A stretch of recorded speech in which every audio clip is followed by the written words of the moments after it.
rolling? Yep. So here we are, folks, just before Connemara Gales training here on Friday night, on a windy Friday night as Storm Debbie rolls through. We are joined by manager Martin Kerr and the captain of the team, Coleman Mulkerrins. Thanks very much for your time, boys, and for this evening. All right. So I'll start with you, Coleman. It's a repeat of last year's final. My own club, Donegal Boston in it too. It was a hell of a thriller last year. Could have went either way. You're obviously hoping for a different result.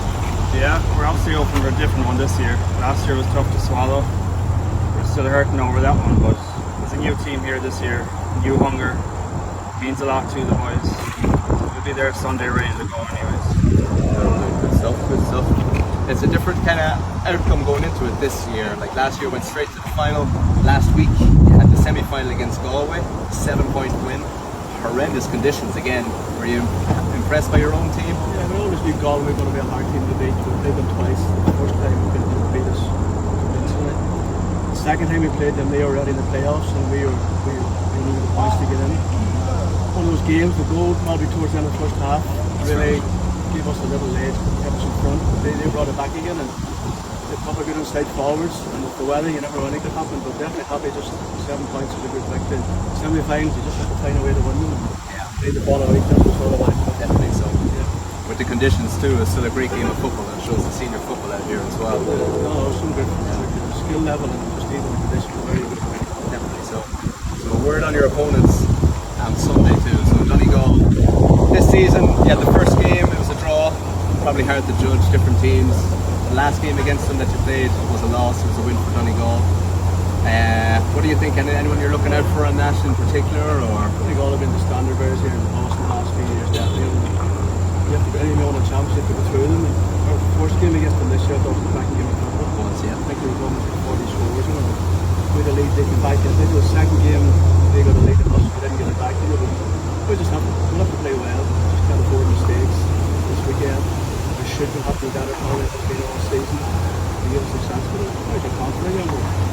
Training's going good and we're looking forward to it. It's a challenge, and that's what you want in the final, the challenge. So see what you're made of and step up. That's what it's all about. Absolutely. So Coleman, back to you again.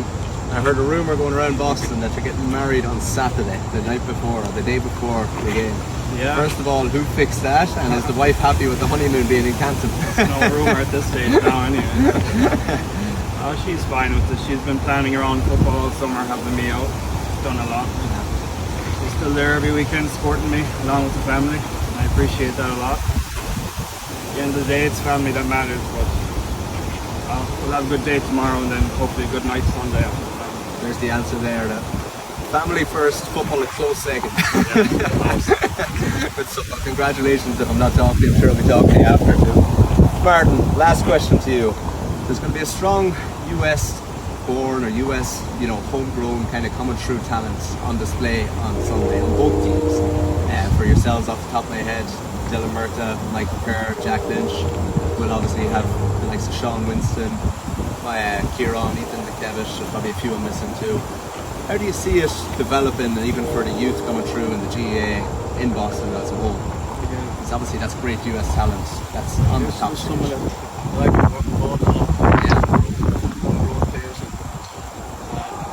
Back to 2021 here, one of the clubs here, it was a great decision to play on this championship.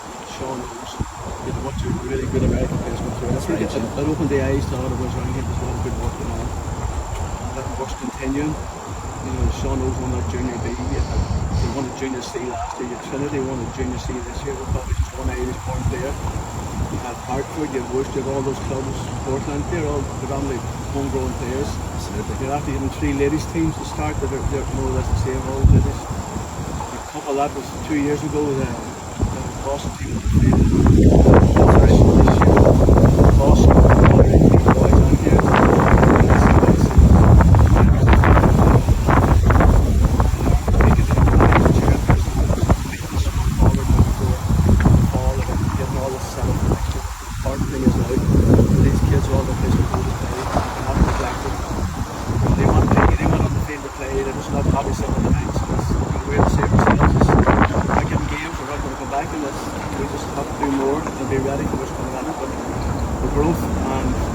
Skill levels and everything. 9 of our clubs, the work they're doing, it's unbelievable in Boston. it is. And I hope we have that rule with 2 American-born players on each team. Like, I hope it comes a day when that's not even, you don't have to go right to 5 or 6 American-born players to play for them. Because they'll be good enough in that sense, and you won't even need that. Yeah, Absolutely. I'd agree. That'd have been a reward for all the hard work for all coaches, clubs, all put in. I'd like to see it. It's getting there. As you said, there's 3 or 4 players involved in this team this weekend. There's a lot of American-born players I wouldn't want to be marking anyway, that's for sure. So I think it's near there already, yeah. So that's my opinion on it. And the USGA team, that's the higher level for all these young players to aspire to get to someday. It keeps them playing. That's I said, we have to put players in position to get them meaningful games. And that's going to take a bit of work. We were never in this position before with all these American-born players. We're ready for it. I think we will. Yeah, good stuff. Lads, thanks very much for your time. I know you've got to get warmed up in the last training before the game. Thanks, Neil. Best of luck on Sunday. Thank you. Thanks very much.